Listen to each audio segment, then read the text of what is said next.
Today, we're diving into the story of someone who turned words into magic. Gwendolyn Brooks. Frankie, you ready? Always ready, sis. But let me guess, she's gonna blow our minds, right? You know it. Gwendolyn Brooks was a poet, a trailblazer, and a queen of storytelling. She wrote about real life, Black life, and became the first African American to win a Pulitzer Prize.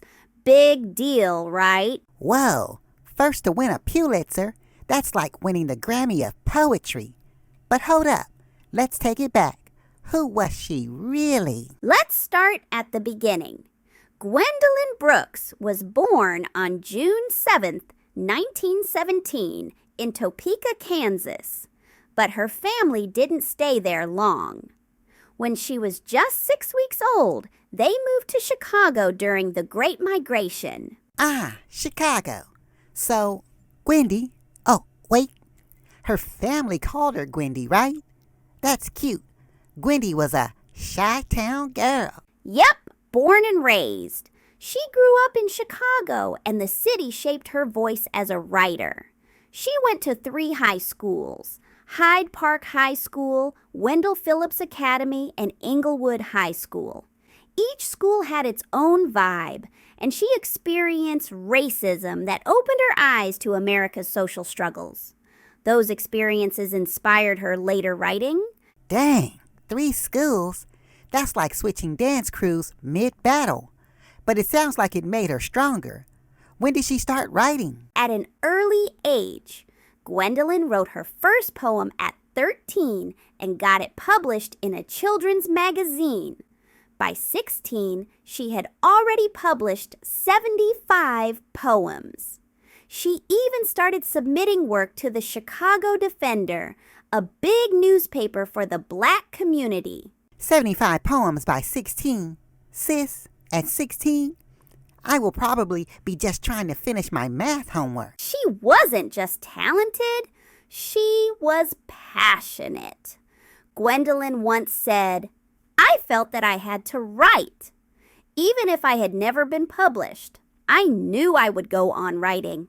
That's dedication. Facts. So how did she go from writing poems to winning a Pulitzer? Great question.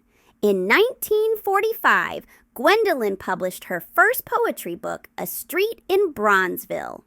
It was all about life in her Chicago neighborhood and became a hit.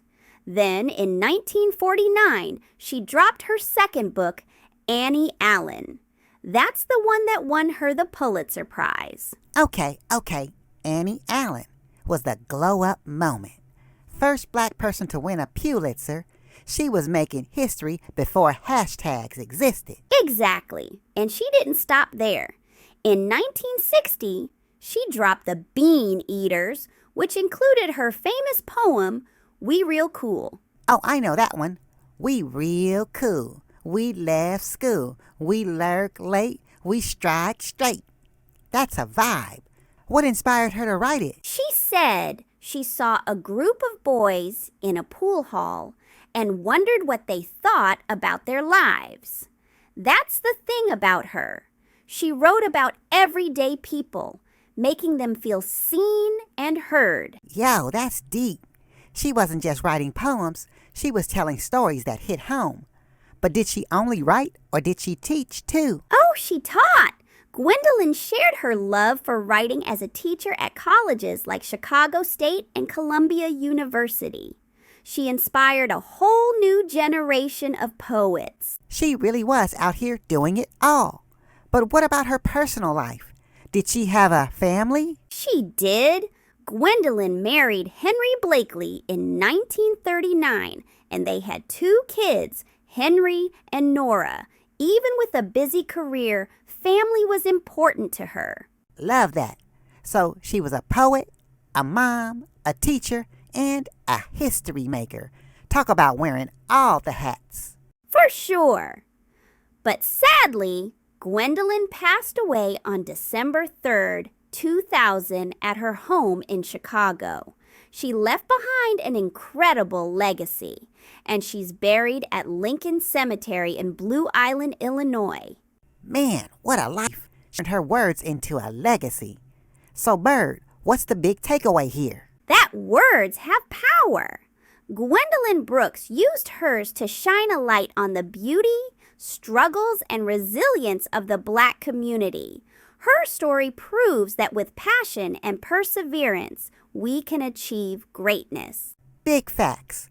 So to everyone watching, if you've got a story, tell it. Peace out, fam.